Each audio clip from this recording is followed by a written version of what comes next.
Thank you, Honorable Speaker. I think it's become very clear that if the gift the previous administration gave us was water shedding, the gift that this administration will give us is water shedding.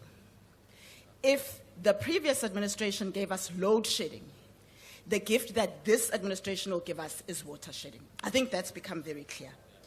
Johannesburg has recently joined scores of towns and cities in this country who have faced intermittent water supply, and experts continue to argue that without urgent investment in infrastructure and strict accountability measures for all stakeholders, our water crisis will only worsen. And the minister herself has acknowledged that 90 billion is required to clear the existing infrastructure backlog, and that's before we start to speak of future projects to keep up with the demand. Yet instead of accountability, what we have seen is blame games that come from the department and the municipalities. I want to quote the minister from a press briefing in August, where she said, "People do not seem to appreciate that the provision of water services is the responsibility of municipalities and not the National Department of Water Sanitation.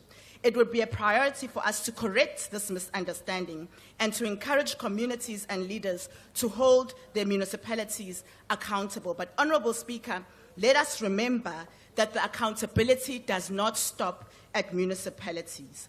The minister must herself answer to the audit outcomes of her own department, which are deeply concerning.